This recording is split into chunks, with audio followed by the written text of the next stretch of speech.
Welcome back to East Texas Now. We're going to now hear the second part of the interview that I did with the members of the European American Chamber of Commerce of Texas. This time we're going to talk about the tariffs, potential impact on trade between the EU and Texas. We're going to find out what the economies of Texas and the European Union trade with each other, and what could be the fallout if those 30% tariffs are implemented by August 1st. Let's go ahead and continue with our interview. Obviously, the European Union is not the biggest partner of trade in trade with Texas. That those titles go to countries like Mexico and Canada, but it's also not non-existent. Taking a look at some of the figures here, 100 billion in goods and services exported to the EU, 280,000 jobs supported through EU investment, and over $300 billion in EU investments into Texas. I know we spoke about this a little bit earlier about the industries that the EU has a large footprint in Texas specifically. I know you mentioned aerospace and also energy. Talk about that. Energy is huge. Chemical manufacturing, energy, hydrogen, clean tech. So many aerospace, automotive, and as you mentioned, jobs.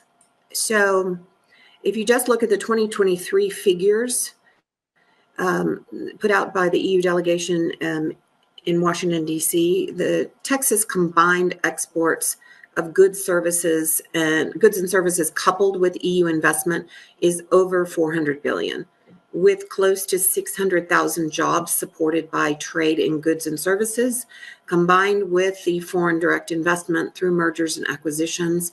And it's a massively important partnership.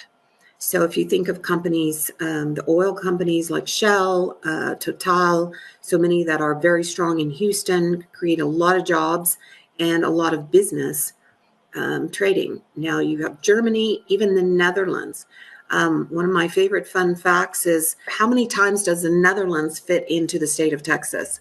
The answer is over 16 times. However, the Netherlands is one, along with Germany, France, and some others, is one of the top foreign direct investors and into Texas. So I would just say that, this has all been very concerning to Europe. I was also going to say that Texas received by state the most investment in 2024, with over $22.8 billion in investment into the state from Europe. So this is very significant for this state especially.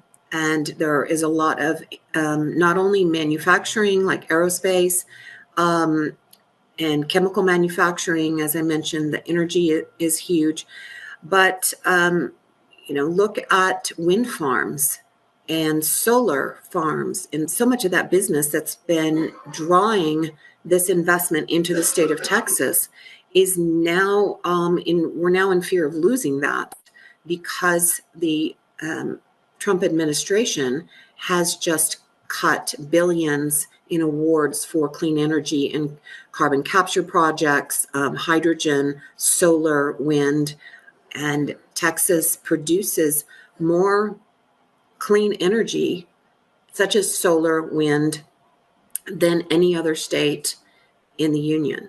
So this is going to have a significant impact on us. You may not realize it now, but it's happening. I just know that from my experience, Texas and the European Union have a really great relationship around food. I recently was at a Paris gourmet food show, where a Texas company won first prize in savory foods. And I was really proud of that, because the Europeans appreciate Texas and want to invest in Texas, and they want to trade with Texas, especially in those higher quality items. So we're really looking again at how do you measure it? Quantity or quality? The European Union is very much aligned with us as far as what kinds of products we want and what standards we have. And so I would say in food as well as healthcare, Mhm. pharmaceuticals, other areas where quality matters, we're going to see a change if we continue to treat our ally in this way. I know we talked about energy just now, during the research for this interview, I found a recent story from the radio show Marketplace, and the article was titled, "Texas is the state with the most to lose in a trade war with the European Union." And one of the points they made was that Texas had actually been helping the European Union decrease its reliance on Russian fuel through imports of liquefied natural gas made here in Texas. How big of a market are we talking about that our state is helping wean Europe off of Russian fuel? There are, I think, 5 or 6 LNG plants in the Gulf of Mexico, and this Texas, between Texas and Louisiana, that have been coming online for quite some time. And I would even go as far as to say that this war, unfortunate with war with Ukraine, has been is what brought part of Texas, the Houston area, out of the struggle it was having after COVID. So it increased, and it was an enormous increase and boon to the state of Texas for LNG. We've done webinars and discussions with the Port of Rotterdam and the different companies that are working in these fields. And yes, it's a massive amount of LNG that was being purchased from the state of Texas. We've talked a lot about the economic impact of these tariffs, but let's talk and consider some of the non-economic consequences here, because as we've been talking about during this interview, this tariff dispute is threatening to further drive a wedge between EU-US relations. What do you see are the consequences of the EU and the US drifting further apart, not just economically, but diplomatically? What would that mean for the world order? I think it impacts defense. It impacts national security for all of us because we have historically sourced materials from Europe, from the EU, and they have sourced materials from us. In recent years, the EU has seen how our policy has changed, and they've taken the stance that, well, we need to be self sufficient. We don't need to depend on the US for defense anymore. And the farther apart that we get from each other on defense, the weaker we are. I definitely agree with that. I think that the first 4 years of the Trump administration, when he was very anti-NATO, yes, Europe has relied on the United States for a very long time. The United States has sold a lot of weapons, and and there has always been that support there. So you have to understand that Europe is made up, as you said, of 27 different countries, and they're all different, just like every state in the United States.